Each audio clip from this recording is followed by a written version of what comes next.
Breaking news చూస్తున్న మూసీ ప్రక్షాళన ప్రాజెక్టుపై అధికార ప్రతిపక్ష పార్టీ నేతల మధ్య మాటల యుద్ధం కొనసాగుతుంది.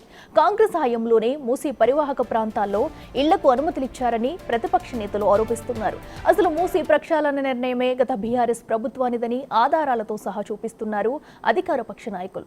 ఇప్పుడు ప్రభుత్వం మూసీని రక్షించడానికి ప్రయత్నిస్తుంటే మళ్లీ వారే అడ్డుపడుతున్నారని మండిపడుతున్నారు. ప్రజలు బుద్ధి చెప్పినా బీఆర్ఎస్ నేతలు తమ తీరు మార్చుకోవడం లేదని ఆరోపిస్తున్నారు.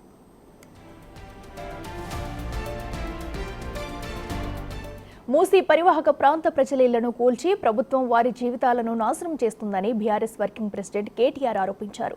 మూసీ బాధితులకు బీఆర్ఎస్ అండగా ఉంటుందని, వారి ఇళ్ల ముందుకు బుల్డోజర్లు వస్తే తమ పార్టీ ఎమ్మెల్యేలు వాటికి అడ్డంగా పడుకుంటారని అన్నారు. అటు ఢిల్లీకి డబ్బులు పంపడానికి సీఎం రేవంత్ రెడ్డి మూసీ ప్రక్షాళన ప్రాజెక్టు తెరపైకి తెచ్చారని ఆరోపించారు. మూసీ పరివాహకంలోని ఇళ్లకు కాంగ్రెస్ ప్రభుత్వమే అనుమతులిచ్చిందని, మళ్లీ అదే ప్రభుత్వం వాటిని కూల్చేస్తామంటుందని మండిపడ్డారు ఆయన. मूसी में लूटो दिल्ली में बाटो.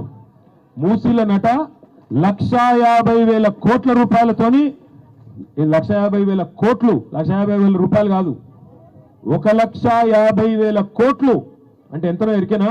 మన రాష్ట్ర బడ్జెట్ లో సరిగ్గా సగం.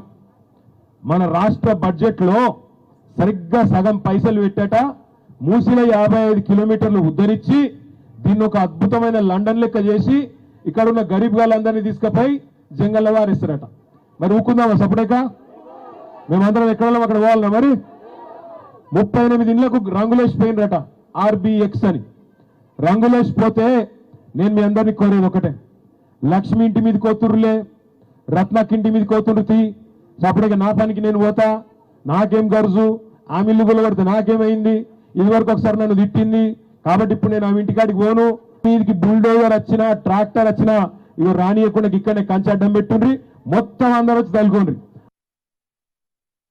మూసీ ప్రక్షాళన గత బీఆర్ఎస్ ప్రభుత్వ నిర్ణయమేనని ఐటీ పరిశ్రమల శాఖ మంత్రి దుద్దిళ్ల శ్రీధర్ బాబు కేటీఆర్ కు కౌంటర్ ఇచ్చారు.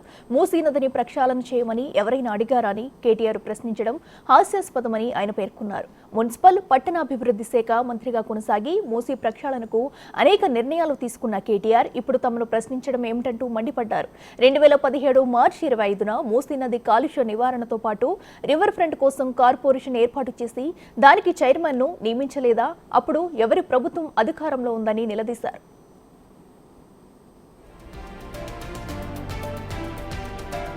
2018లో సమావేశం ఏర్పాటు చేసి ఆక్రమణల లెక్కలు తీయాలని, అక్రమ కట్టడాలు తేల్చాలని, హద్దుల నిర్ధారణతో పాటు బఫర్ జోన్ తేల్చాలని కేటీఆర్ అధికారులకు సూచించలేదా అని అన్నారు. నిర్వాసితులకు ప్రత్యామ్నాయం చూపకుండానే నెలలో యుద్ధ ప్రాతిపదికన తొలగించాలని నిర్దాక్షిణ్యంగా ఆదేశించిన కేటీఆర్ నాడు అడ్డు తొలగించుకోవాలని చూసి నేడు అడ్డగోలుగా మాట్లాడుతున్నారని ఆగ్రహం వ్యక్తం చేశారు. ప్రభుత్వంలో ఉన్నప్పుడు ఒకలా, ప్రతిపక్షంలో ఉన్నప్పుడు మరోలా ప్రవర్తిస్తూ ద్వంద్వ వైఖరి అవలంబిస్తున్నారని మండిపడ్డారు. అప్పుడున్న గౌరవ మంత్రి గారు 2020 ఎంఏయుడికి సంబంధించిన మున్సిపల్ అడ్మినిస్ట్రేషన్ సంబంధించిన మంత్రి గారు కేటీఆర్ గారు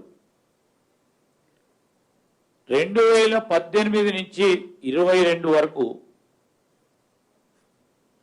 అనేక సందర్భాలు ఈ మూసీ నదికి సంబంధించిన ప్రక్షాళన విషయంలో మీటింగ్స్ ఏర్పాటు చేసుకున్నారు. ఆ మీటింగ్కి సంబంధించిన అన్ని మినిట్స్ స్పష్టంగా ఈరోజు రికార్డులు ఉన్నాయి. అవన్నీ కూడా మీ అందరికీ కూడా ఇవ్వటం జరుగుతుంది. ఏం చేసినారు? అనేక ఈ మీటింగ్స్ ఏర్పాటు చేయడంలో వారు అటెండ్ అయిన 2020లో 27వ తారీఖు జూన్ మాసంలో 2020లో గౌరవ మంత్రి గారు, ఆ రోజున్న కేటీఆర్ గారు ఏమేం చేయాలని ఆలోచన చేసినారు? డిమార్కేషన్ చేయాలి, బౌండరీ ఫిక్స్ చేయాలి, మూసీ నది పైన ఎఫ్టీఎల్ బఫర్ జోన్ ఏందో కంప్లీట్ గా నిర్ధారణ చేయాలి,